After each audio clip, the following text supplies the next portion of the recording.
आज के हमारे एक इंग्लिश में इडियम है, you save the best for the last. तो आज के दिन का हमारा जितना भी हमने डिस्कशन किया, जितनी भी चर्चा की, दिन भर की चर्चा का अंत हम वर्ल्ड चैम्पियन भारतीय महिला क्रिकेट टीम की धुरंधर खिलाड़ियों दीप्ति शर्मा और प्रतिका आपके साथ कर रहे हैं। हमारे साथ टीम इंडिया, महिला टीम इंडिया के बॉलिंग कोच आविष्कार साल्वी जी, आप भी मौजूद हैं। मेरे साथ मेरे सहयोगी शिवेंद्र सिंह मौजूद हैं, TV9 के स्पोर्ट्स एडिटर। तो हम चर्चा की शुरुआत करें उससे पहले जोरदार तालियां होनी चाहिए, क्योंकि हमारे साथ इस टीम इंडिया की वो धुरंधर दो खिलाड़ियां मौजूद हैं जिन्होंने इतना गर्व देश को कराया है और इतना एक खुशी का जो पल है वो हम सबको देखने को मिला तब जबकि भारत ने ट्रॉफी जीती। तो जोरदार तालियां, तालियों की गड़गड़ाहट अभी भी कम मुझे महसूस हो रही है। और उसके बाद सवाल जवाब का सिलसिला। दीप्ति, मेरा पहला सवाल ये कि वो क्या कन्विक्शन था, क्योंकि हमने तो अंत देखा और जब आप खेल रहे थे वो मैचेस देखे, लेकिन जाने के पहले आपका वो कॉन्फिडेंस, वो कन्विक्शन कहाँ से आया कि आप घर पर ये कह कर गई कि हम जीत कर आएंगे वर्ल्ड कप? वो कन्विक्शन कैसे था? Good evening everyone first of all. और अभी आते हैं आपके क्वेश्चन पे कि जब हम फाइनल खेल रहे थे उस रात मतलब यही थॉट था कि इससे अच्छा मोमेंट नहीं आ सकता और इंडिया में खेल रहे हैं हम लोग वर्ल्ड कप। और घर पे भी मैं भैया से कमिटमेंट करके गई थी कि भैया ये साल वर्ल्ड कप हम लोग ही जीतेंगे। तो आई थिंक जब आप पॉजिटिव रहते हो और जो आप सोचते हो वैसा ही आप फिर ग्राउंड में जाके भी रिएक्ट करते हो। तो आई थिंक वहीं से एक सिंपल थॉट प्रोसेस था कि इंडिया में हो रहा है, हमने अच्छा करना है एज अ टीम, और रिजल्ट भी फिर अच्छा आया। प्रतिका, अभी आपकी चोट पर भी बात करेंगे, आपके कमबैक पर बात करेंगे, चोट से पहले जो आपने पारियां खेली उन पर बात करेंगे। लेकिन पहले जो यहाँ लोग बैठे हैं उनमें कम लोग जानते हैं कि आपके करियर में एक लड़ाई थी। वो लड़ाई थी बास्केटबॉल वर्सेस क्रिकेट। तो वो बास्केटबॉल वर्सेस क्रिकेट की जो लड़ाई थी वो लड़ाई क्या थी, और उस लड़ाई में क्रिकेट जीता कैसे, ज़रा ये भी बताइए। ये जानना बड़ा ज़रूरी है यहाँ लोगों के लिए। Hello everyone. एक्चुअली मैं स्टार्टिंग से ही बहुत ज़्यादा स्पोर्ट्स में थी। तो मैंने एथलेटिक्स भी करा है as a child when I was in school. तो क्रिकेट मैंने सबसे पहले स्टार्ट किया था बिकॉज मेरे डैड क्रिकेट एम्पायर हैं। तो मेरे को आई थिंक वो नेचुरली आया। तो मैंने डैड से ऐसे ही रैंडमली एक दिन पूछा, क्या पापा मैं ये स्पोर्ट खेल सकती हूँ? मेरे पापा बहुत एक्साइटेड हो गए, अरे खेलो ना ऐसे करके। तो फिर उसके बाद आई think I was in 4th standard जब मैंने बास्केटबॉल खेलना स्टार्ट करा। तो मेरे को बास्केटबॉल भी एज अ गेम बहुत अच्छा लगा। सो उस टाइम में क्रिकेट और बास्केटबॉल दोनों मैनेज कर रही थी। बट जब भी मैं क्रिकेट का बैट पकड़ती थी ना, तो मेरे को एक सेंस ऑफ सुपीरियरिटी लगता था। मेरे को एक पावरफुल ऐसा फील होता था कि ये बैट पकड़ के maybe I am something else. Basketball में भी ऐसा था, but I think my love for cricket was much more than than playing basketball. तो हम SGFI नेशनल्स खेल रहे थे विच वॉज इन छत्रसाल। तो वहाँ पे और क्रिकेट के जस्ट उसके मतलब बास्केटबॉल के जस्ट बाद क्रिकेट का एक टूर्नामेंट था डोमेस्टिक का। तो मेरे को मैनेज करना इतना ज़्यादा मुश्किल हो रहा था क्योंकि मम्मा को अकेडमिक्स में नंबर चाहिए ही चाहिए थे। मतलब उनका था कि आप ठीक है खेलो स्पोर्ट, बट मेरे को अकेडमिकली भी आप अच्छे चाहिए हो। तो मेरे से तीनों चीज़ें एक साथ मैनेज नहीं हो रही थी। और प्रोफेशनली जब आपको इंडिया के लिए खेलना होता है तो बहुत सारे आपको सैक्रिफाइसेस करने पड़ते हैं, बहुत ज़्यादा आपको डाइट अच्छी रखनी पड़ती है, आपका रूटीन्स बेटर हो जाते हैं, आपको क्या कहते हैं ज़्यादा टाइम इन्वेस्ट करना पड़ता है। तो मैं क्रिकेट में उतना टाइम इन्वेस्ट नहीं कर पा रही थी जब मैं बास्केटबॉल खेल रही थी। तो मैंने तब फिर डिसीजन लिया कि मेरे को या तो सिर्फ मैं दोनों स्पोर्ट सिर्फ ऐसे ही मैनेज करूं कि मैं दोनों में जैक ऑफ ऑल रहूं, या तो मैं एक स्पोर्ट को अच्छे से करूं और उसमें क्या कहते हैं देश के लिए खेलूं और मतलब देश के लिए ट्रॉफीज़ लेके आऊं। तो तब मैंने डिसाइड करा कि I think it was high time, क्योंकि जब आप 2-3 चीज़ें एक साथ मैनेज करते हो तो आप एक जगह पे नहीं रह पाते, आपका फोकस एक जगह पे नहीं रह पाता। तो जब मैं बास्केटबॉल खेलती थी तो I was totally in basketball, जब मैं क्रिकेट खेलती थी तो वो स्विच करना बहुत मुश्किल था। तो मेरे को आई थिंक आई वाज 17 और 18 ईयर्स ओल्ड, तब मैंने डिसाइड करा कि नहीं अब मेरे को क्रिकेट फुल टाइम स्विच करना है। अब मेरा क्या कहते हैं मेन फोकस यही है कि मैं इंडिया के लिए खेलूँ, और फिर उसके बाद मैंने सारी चीज़ें प्रोफेशनली करना स्टार्ट करी। दीप्ति, लेकिन जीत के बाद जिंदगी में क्या बदला? क्या क्या बदलाव आए, मेजर चेंजेस? बहुत सारे चेंजेस आ गए, क्योंकि पहले अगर मैं पर्सनली अपना बताऊं कि पहले इतने ज़्यादा शोज़ एडवर्टीज़मेंट इतने ज़्यादा नहीं किए थे, तो उसका भी एक्सपीरियंस हो गया है अभी के लाइक आप घर पे एक भी दिन नहीं रह सकते, क्योंकि हमेशा ऐसा रहता था कि मैचेस के बाद फैमिली के साथ टाइम स्पेंड करने का थोड़ा सा टाइम मिलता था, लेकिन अभी बहुत ज़्यादा फ़ैन फॉलोइंग और भी ज़्यादा बढ़ गई है 2017 के बाद से नाउ अभी। तो बस उन लोगों का जब सपोर्ट मिलता है फैंस का स्पेशली, तो काफ़ी अच्छा लगता है और बहुत प्राउड फील होता है। प्रतिका, दो तस्वीरें हैं। एक तस्वीर है जो हिंदुस्तान में लड़कियां जब कोई गेम खेलने जाती हैं तो उन्हें पड़ोस पड़ोस के लोग रोकते हैं, उनके परिवार वालों से कहते हैं कहाँ समय ख़राब करा रहे हैं, इससे क्या ही होने वाला है। आपके साथ ऐसा नहीं हुआ, आपके साथ कहानी उल्टी थी, ये मुझे पता है, क्योंकि आपके साथ आपके पेरेंट्स ही सबसे, और कोई कुछ कह ले, पेरेंट्स ही चाहते थे कि आप खेलें। ब्लेस्ड रही आप, पहली चीज़। और दूसरी चीज़ कि आज जो कुछ भी हासिल हुआ है, आप वर्ल्ड चैम्पियन टीम की मेंबर हैं आप, कितना क्रेडिट, कितना श्रेय अपने परिवार को, अपने माता पिता को देना चाहेंगी? आई थिंक सारा ही उनका है सर। अगर वो लोग इतना सपोर्ट नहीं करते, मेरे को आज भी आता है कि मैं किसी वेडिंग्स में नहीं जाती थी, किसी पार्टी फंक्शंस में नहीं जाती थी, बहुत बहुत साल हो जाते थे कि अपने रिलेटिव्स वगैरह से नहीं मिलती थी, and there were a lot of questions कि कहाँ है, क्यों नहीं आ रही है। बट मेरे मॉम डैड ने मेरे सामने खड़े होकर वो सारे क्वेश्चंस का आंसर दिया है। And I think as a child you need that support. आपको वो चाहिए कि आपके parents, even when you are not doing well, जब आप कुछ अच्छा नहीं भी कर रहे हो, आपके पेरेंट्स आपके साथ वहाँ खड़े हैं, नो क्वेश्चंस आस्क्ड। मतलब वो बस आपको सपोर्ट कर रहे हैं कि तेरे को गेम पसंद है, तू गेम खेल, रादर देन कि इसमें ऐसा आउटकम आना चाहिए या फिर ऐसे परफॉर्म करो। तो मेरे को उनके साइड से कभी कोई प्रेशर नहीं था। मेरे को मेरा बर्थडे था और मम्मा ने, मैं जब छोटी थी, आई think I was 15 years old, तो मेरे को तब स्पेक्टिकल्स लगे हुए थे। तो मम्मा ने मुझे बोला कि प्रतिका, मैं देखो ना इस बर्थडे पे ओकले गिफ्ट करती हूँ। तो मैंने मम्मा को बोला कि मम्मा लेकिन मेरे को तो आई थिंक नंबर वाला बनवाना पड़ेगा। तो उस टाइम ओकले का, मतलब हम छोटे थे तो इतना क्रेज़ नहीं था, मतलब मेरे को पता था कि सारे प्रोफेशनल प्लेयर्स पहनते हैं, बट मैं उस टाइम सिर्फ डोमेस्टिक खेल रही थी। तो मेरी मम्मा को स्टार्टिंग से इतना ज़्यादा अवेयरनेस था कि इसको क्या बेस्ट इक्विपमेंट्स दे सकते हैं कि ताकि ये वर्ल्ड लेवल पे जब कम्पीट करे तो इसको ऐसा नहीं लगे कि यार मेरे पास ये चीज़ें नहीं है। तो उन्होंने बहुत छोटे से मेरा हर चीज़ में ध्यान रखा कि अच्छा इसको ये बैट ऐसा चाहिए, अच्छा अब इसके अभी ये गियर पुराने हो गए हैं, मे बी इसके स्पाइक्स ऐसे हैं। तो मेरे को वो स्टार्टिंग से ही इतना सपोर्ट मिला। फिर आई थिंक कोविड में बिकॉज एवरीथिंग वाज क्लोज, तो मेरे डैड ने रूफ टॉप पे नेट्स लगवाए कि मेरी प्रैक्टिस ना रुके। तो वो सपोर्ट इतना एक्सट्रीम था दोनों की तरफ से कि मुझे ऐसा कभी फील नहीं हुआ कि I am alone in this. तो I think I have heard a lot of stories कि जहाँ पे फीमेल्स को फाइट करना पड़ता है, but in my case I think I am blessed. आविष्कार, एक सवाल आपसे ये कि आमतौर पे कोच अपने जो खिलाड़ी हैं उनको बहुत सी बातें कहते हैं, लेकिन आपके बारे में हमने ये सुना कि आप अपनी खिलाड़ियों को ये कहते थे, डोंट जस्ट बोल फास्ट, यू बोल स्मार्ट। इसका क्या मतलब था, क्या आप बता रहे थे, और ये समझाएं हमें इसका क्या मतलब है। Good evening everyone. आपने जो कहा है, मतलब ये चीज़ें हमारी ड्रेसिंग रूम में बातें होती थी, मीटिंग्स में ये सारी बातें होती थी। जब फास्ट बॉलर्स जब होते हैं तो सिर्फ तेज़ डालना ज़रूरी नहीं होती है, हमारे जो गेंदबाज होते हैं उन्हें विकेट निकालना ज़रूरी होती है। So as a bowling unit जब आप स्मार्टली सोचते हैं कि बैटर को आउट कैसे करे, so that is what we meant actually. तो हमारे जब स्पिनर्स भी है तो वो भी जब बॉलिंग करने आते थे तो हमारा एक ही इंटेंशन होता था, हमारे ऑब्जेक्टिव्स वेल डिफाइंड थे कि आप या तो आप विकेट ले रहे हैं या तो आप ऑपोजिशन को रन करने से रोक रहे हैं।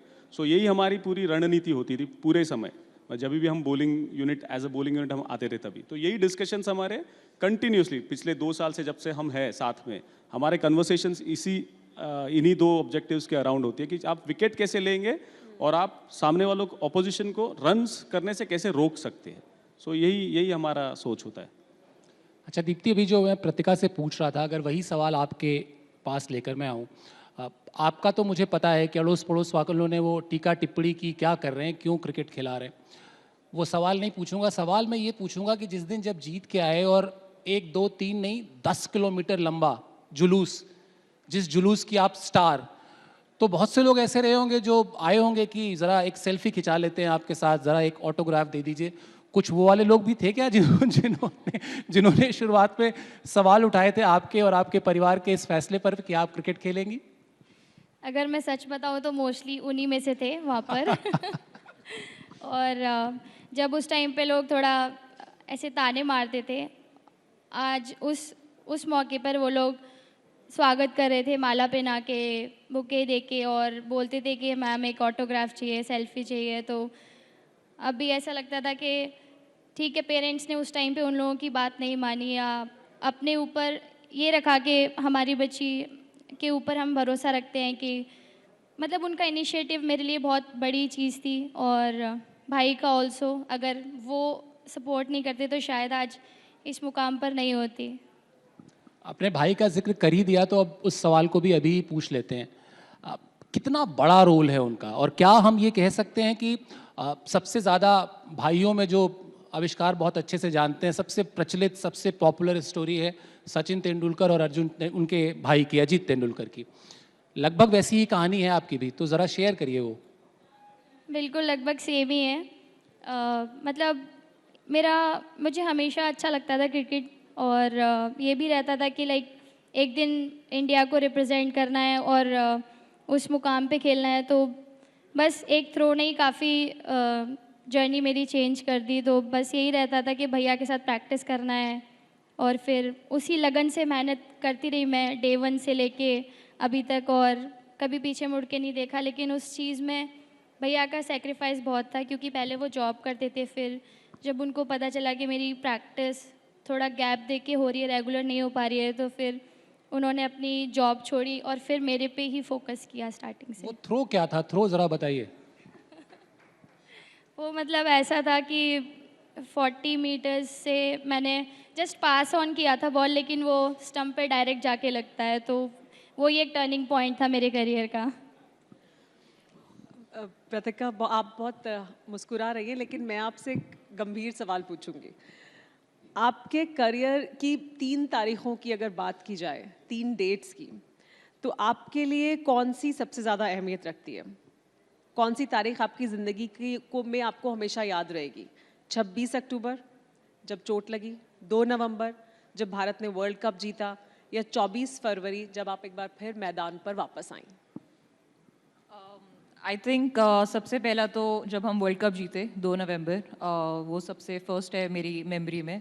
बट उसके बाद रादर देन द इंजरी, जब मैंने कम बैक करा, जब मैं वापस फील्ड पे आई, तो सब अच्छा लग रहा था। मतलब आई वाज स्माइलिंग, मैं रैंडमली हंस रही थी, मतलब एटमॉस्फेयर एंजॉय कर रही थी।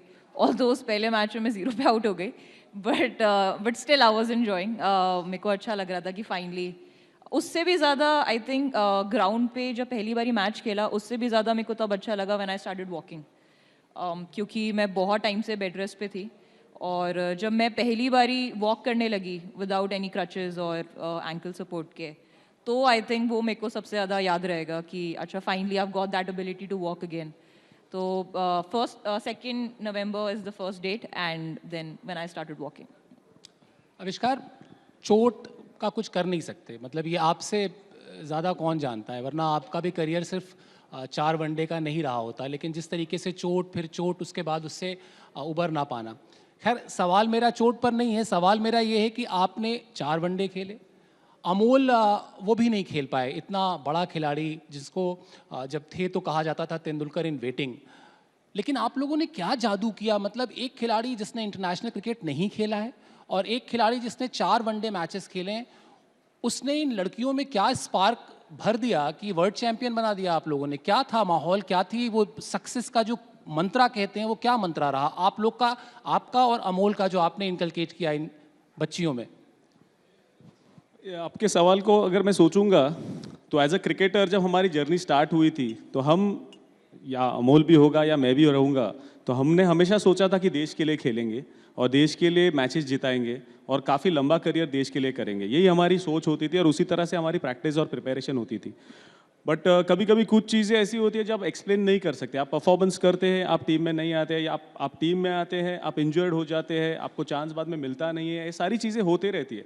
लेकिन एक क्रिकेटर का सबसे बड़ा कैरेक्टर ये होता है कि डिस्पाइट ऑल द एडवर्सिटीज वो फाइट बैक करते रहता है। और ये जो चीज़ थी वो खास करके मतलब ये कॉमनैलिटी आप बोल सकते हैं कि ये हमें थी दोनों में भी, कि हम भले मेरी स्टोरी अगर इंजरी की रही होगी, अमोल की स्टोरी परफॉर्मेंस की रही होगी, बट हमारे में एक चीज़ हमेशा थी कि हम लोग हार मानने वालों में से नहीं थे। कि भले इंजर्ड हो जाए, भले रन्स करते रहे और सिलेक्ट नहीं होते रहे, या विकेट्स लेते रहे सिलेक्ट नहीं हुए, but still we always wanted to go out there and give our best in whatever way possible. And then the transition came, जहाँ पर हम लोग खेल से हम लोग कोचिंग में आ गए। एंड कोचिंग में आने के बाद एक चीज़ हमें पता थी कि हमने क्या मिस किया है, एक क्यों मिस किया है, दो और वो मिस होने के कारण भी हमें पता थे। तो वो कारण क्या थे वो हमने पहले ही एनालाइज कर रखे थे। और जब हमने मैंने हमें जब मौका मिला ये टीम को कोच करने का, ऑब्वियसली इसके पहले भी हमने काफ़ी टीम्स को कोच किए थे, तो काफ़ी सारे ट्राइड एंड टेस्टेड थियरीज थी हमारे करियर्स में, बोथ इंडिविजुअली उसके भी और मेरे भी। एंड वो सारा एक्सपीरियंस लेके जब हम हमारी ये महिला टीम के कोच बने, तब हमें एक चीज़ तो पता थी कि ये टीम में काफ़ी हंगर थी, जीतने का जज्बा था और मेहनत करने का इनका जज्बा था काफ़ी। इन्हें खाली राइट डायरेक्शंस देने की ये थी कि कैसे हम इनको अच्छी तरह से गाइड कर सके। हमारा हेड कोच अमोल मुजुमदार, उसका एक विजन स्टेटमेंट हुआ करता था ये टीम के लिए कि फिटनेस, फील्डिंग और ये टीम को जीतना सिखाना है, यही उसका हमेशा सोच है और अभी भी वही हमारी बरकरार है सोच। और ये आइडियोलॉजी लेके हमारी पूरी सपोर्ट स्टाफ, हमारे सारे कोचेस, हमारे सारे प्लेयर्स एक साथ आके इसी सोच को आगे लेके जा रहे हैं। मतलब हमारे जो हेड कोच की जो ये सोच है वही हमें आगे लेके जा रही है। और एंड देन आप देखेंगे तो हर प्लेयर में पोटेंशियल है, हर प्लेयर में एक वर्ल्ड चैंपियन है। वर्ल्ड चैंपियन होने के पहले हमने वो क्वालिटी उनमें देखी थी कि हर एक में वो काबिलियत है कि वो परफॉर्म करे और देश के लिए मैचेस जिताए। It was only a matter of time कि सारा कुछ एक साथ क्लिक हो जाए और हम लोग वर्ल्ड कप जीते। एंड नॉट जस्ट दिस, आप देखेंगे तो ये सिर्फ आपने हम दोनों के बारे में ही बोला कि आप दोनों कोचेस थे, बट प्लेयर्स भी थे।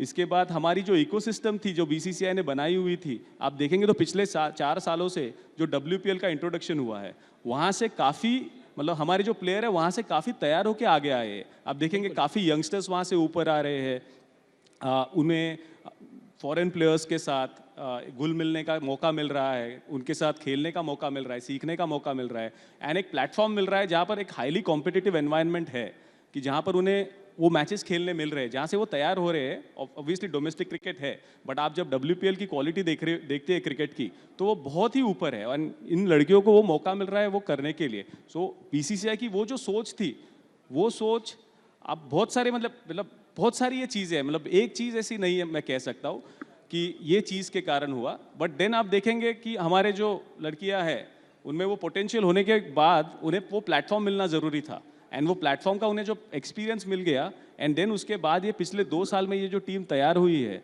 और जिस तरह से क्रिकेट खेल रही है, एक प्रोसेस ड्रिवन अप्रोच हुआ था जहाँ पर एक गोल हमारे दिमाग में था कि ये गोल हमें अचीव करना है और उसके लिए हमने प्रोसेस डिराइव करी थी। और ये एक बंदे ने या 2 बंदों ने नहीं की थी, ये it was a collective effort from the entire ecosystem. And वो इकोसिस्टम जो हम चला रहे हैं वो उसमें हम सारे एक छोटे छोटे पुर्जे हैं उसके, और वो हम आगे लेके जा रहे हैं। और मतलब इन लड़कियों ने हमें वो चीज़ मतलब हमें वो महसूस कराई एज अ क्रिकेटर, हम जो अचीव करना चाहते थे वो हम एज अ कोच वो इनके ज़रिए अचीव कर पाए। तो इनके मतलब इनका वो ये है, श्रेय है इनको पूरा। दीप्ति, अभी जब बता रहे थे आविष्कार, इतना ही लंबा जब ये आपको कोचिंग करते थे तब भी इतना ही लंबा बताते थे कि शॉर्ट में बता देते थे? क्या कोच के तौर पे स्ट्रिक्ट हैं? नहीं, बिल्कुल भी स्ट्रिक्ट नहीं है। तो और आप लोग तो ट्रोल नहीं करते उनको कोच के तौर पे? किसी आप लोग तो ट्रोल नहीं करते ना अपने कोचेस को नहीं किसी नहीं मुद्दे पे? बिल्कुल भी नहीं। कभी भी सर बताते हैं तो बहुत शॉर्ट एंड लाइक स्वीट रखते हैं, और जब भी बताते हैं तो हम लोग बहुत अच्छे से ध्यान से सुनते हैं। एज अ बॉलिंग यूनिट जब भी बताते हैं तो बहुत अच्छे से हम उस चीज़ को सुन के अप्लाई करते हैं फिर प्रैक्टिस में। एक राज और बता दीजिए, आप फास्ट बॉलर बनना चाहती थी, फिर ये स्पिनर बनने की कहानी कैसे आई? ये भैया का माइंडसेट था, सुमित भैया का, कि उसमें ज़्यादा अपॉर्चुनिटीज़ रहती हैं अगर आप ऑफ स्पिन डालेंगे तो। क्योंकि स्टार्टिंग में तो मैंने फास्ट बॉलिंग चूज़ किया था, लेकिन फिर उन्होंने बोला कि अगर आप स्पिन स्टार्ट करोगे तो ज़्यादा अच्छा रहेगा आगे के लिए। और क्योंकि उनको शॉर्ट रन अप वाली बॉलिंग बहुत पसंद थी तो इसलिए फिर उन्होंने कहा कि अगर हम यहाँ से स्टार्ट करते हैं तो आगे बहुत अच्छा करियर हो सकता है, तो तभी से मैंने फिर ये चुना। प्रतिका, एक और आपसे जानना चाहेंगे कि आपको तब कैसा महसूस हुआ, क्योंकि आमतौर पे जब हम घर में होते हैं तो माँ खाना सर्व कर देती हैं, भाई बहन खाना सर्व कर देते हैं, दोस्त, प्रधानमंत्री ने आपको खाना सर्व किया तो कैसा लगा तब? वो तो एक डिफरेंट ही फीलिंग था। उस टाइम जब सर ने ऐसे, मैं व्हीलचेयर पे बैठी हुई थी और सर ने बोला कि आप कुछ खा नहीं रहे हो, मैं आपको देता हूँ, तो मेरे को भेल दी सर ने। तो मेरे से बहुत लोगों ने पूछा आप भेल खाते भी हो, तो मैंने कहा नहीं खाती नहीं, लेकिन अब से खाना स्टार्ट कर दूँगी। तो काफ़ी अच्छा मोमेंट था, मतलब सर को सब कुछ पता था हमारे बारे में। सर ने बहुत टाइम दिया हमारे साथ, आई थिंक 2 घंटे वो बैठे, उन्होंने हमसे सबसे बातें करी और उनको हर एक प्लेयर के बारे में बहुत डीपली सारी चीज़ें पता थी। तो वो केयर आई थिंक आपको एज अ प्लेयर अच्छा लगता है। और जैसा आप कह रहे कि उस टाइम पे कैसा महसूस हुआ मेरे को, मैं जब इंजर्ड हुई थी, लकीली मेरे डैड तब वहाँ पे थे वर्ल्ड कप में, मुंबई में, हम नवी मुंबई में थे और डैड वहाँ पे थे। फिर जब मैं घर आई तो मम्मा थे, मेरा भाई था। फिर उसके बाद मैं जब COE गई, सो एक फैसिलिटी है BCCI ने जो फैसिलिटी बनाई है COE, which is a high performance facility, so it's called centre of excellence. तो वहाँ पे भी फैमिली लाइक ही इन्वायरमेंट था। मेरे को एक बार भी ऐसा नहीं लगा कि I am alone in this. मेरे को जब मैं वहाँ पे थी, एक तो आपके साथ बेस्ट ऑफ बेस्ट हैं, आपके पास बेस्ट फिजियोज हैं, आपके पास बेस्ट ट्रेनर्स हैं, तो आपको एक टाइम भी ऐसा नहीं लगता। बहुत बारी ऐसा होता था कि मेरे को अपने ऊपर डाउट होता था कि यार अब मैं ये वाला रेंज आ पाएगा मेरा एज अ एथलीट। आप क्या कहते हैं, छोटे छोटे प्रोसेसेस पे ध्यान देते हो, तो मैं एज अ एथलीट आप भूल जाते हो कि वो छोटी चीज़ें कितनी इंपॉर्टेंट हैं। तो आपके अराउंड जब वो लोग होते हैं जो बताते हैं आपको कि नहीं आज आपका ये रेंज अच्छा आया है, आप इस पर खुश होइए, आपको रियलिस्टिक चीज़ें जब करने के लिए बोलते हैं, तो आपको समझ आता है कि अच्छा there more to like cricket. ऐसा नहीं कि सिर्फ आप बैटिंग करें या फिर सिर्फ बॉलिंग करें या सिर्फ फील्डिंग करें। वहाँ पे जाके मेरे को समझ आया, ऑल्दो मैं बहुत ज़्यादा माइंड से रिलेटेड चीज़ें करने की कोशिश करती हूँ जिसमें मुझे हेल्प हो, बट बहुत बारी आपको वो एक्सटर्नल सपोर्ट चाहिए होता है, बहुत बारी आपको वो एक्सटर्नल केयर चाहिए होती है, जो मेरे को COE से मिली। सारी फैसिलिटीज़ जो जिम के इक्विपमेंट्स हो गए और मे बी रिकवरी हो गई, वहाँ पे जब आपको सारी बेस्ट फैसिलिटीज़ मिलती हैं तो एज अ एथलीट आप एक बहुत ही नरिश होके बाहर निकलते हो। जैसे मैं आपको कह रही थी कि जब मैं ग्राउंड पे गई तो मेरे को एक अलग ही फीलिंग थी, बिकॉज मेरे को कहीं पे भी ये नहीं था कि यार मेरे को पैर में चोट लगी है, because I was ready for it. तो जब आपको वो केयर PM से मिल रहा है, आपको PM सर से मिल रहा है, जब आपको वो केयर अपने घर वालों से मिल रहा है, जब आपको वो केयर BCCI से मिल रहा है, तो आप as a athlete you feel secure, as a athlete you feel like you belong here, there are people to support you. अगर पीछे मुड़ के देखते हो तो आपके पास लोग हैं जो आपके लिए फिर भी ताली बजा रहे हैं। तो आई थिंक इस जर्नी में, मतलब जो मेरा इंजरी का जर्नी था, आई वॉज नेवर अलोन। नहीं, पर उसके बाद कभी कभी ऐसा भी हो जाता है कि घर में माँ कहें कि अब खाना सर्व करें तुम्हें, तुम्हें तो प्रधानमंत्री खाना सर्व करते हैं, तो ऐसा, या दोस्त कभी कह दें कि भाई आपको खाना सर्व किया जाए, आप तो। नहीं, मेरे को बहुत क्वेश्चंस थे, मतलब जब वो वाला मीटिंग हुआ हमारा, उसके बाद मेरे से आई थिंक 1-1.5 महीने तक, जब तक मैं COE नहीं चली गई, जब तक मैं घर पे थी, तो मेरे से यही क्वेश्चंस थे। कभी नानी पूछती थी, कभी भाभी पूछती थी, कभी मम्मा पापा, तो चलो मैं उनको डेली बताती थी कि मेरे को बहुत अच्छा लगा, मेरे को सर ने ऐसे पूछा, सबसे ऐसे सबके सामने पूछा, और वो बहुत ही ज़्यादा वायरल हो गया। मेरे से लोग इंस्टा पे पूछ रहे थे कि कैसा लगा, मेरे फ्रेंड्स मुझे कॉल करके पूछ रहे हैं कि आपको कैसा लगा।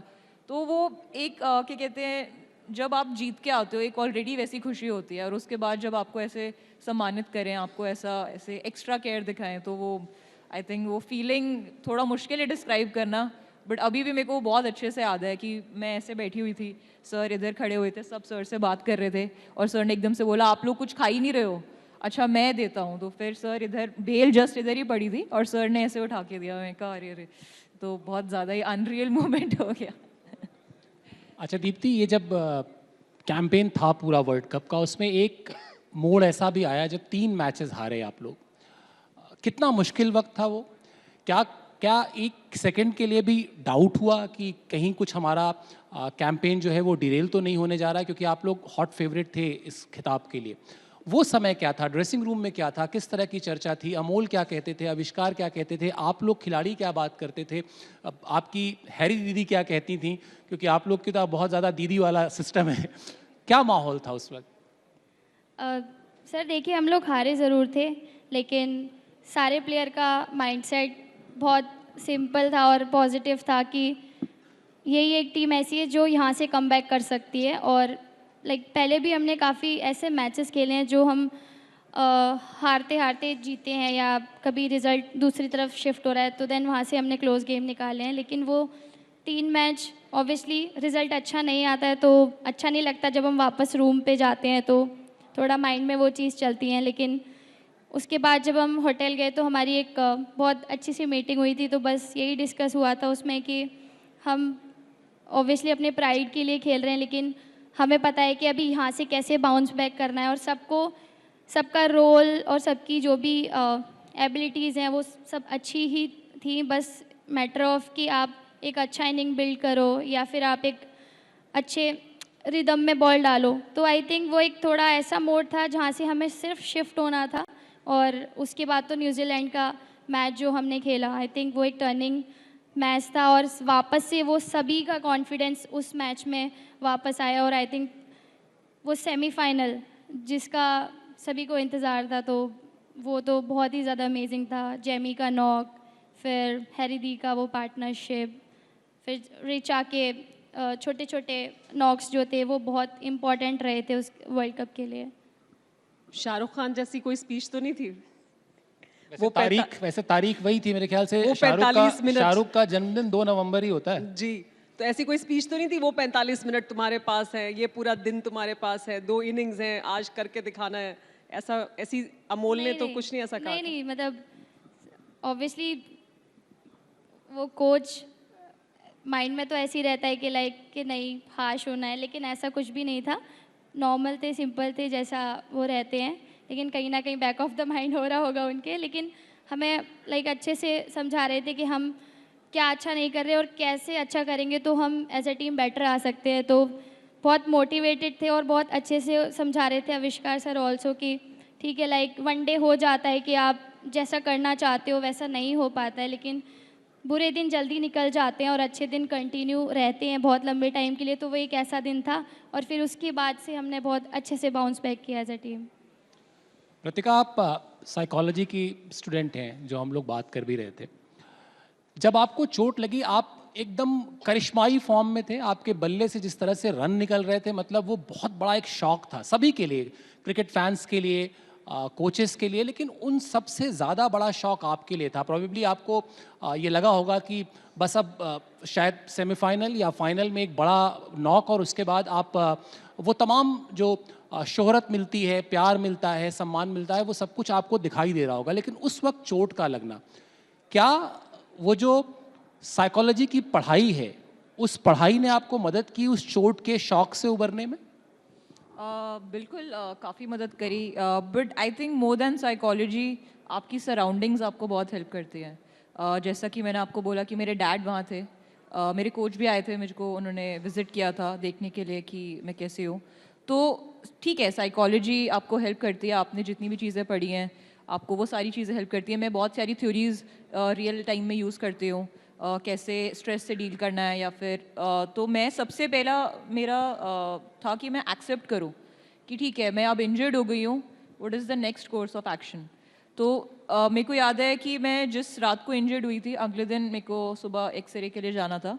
तो मैंने सुबह ब्रेकफास्ट में, वैसे यूजुअली मैं हेवी ब्रेकफास्ट लेती हूँ बिकॉज आपको वो प्रोटीन चाहिए होता है पूरे दिन के लिए, बट उस दिन मैंने बहुत लाइट ब्रेकफास्ट करा। तो मेरे साथ हमारे फिजियो थे आकांक्षा मैम, तो उन्होंने मेरे को बोला कि आज लाइट कैसे, तो मैंने बोला कि अब मेरे को कैलोरीज कट डाउन करनी पड़ेंगी।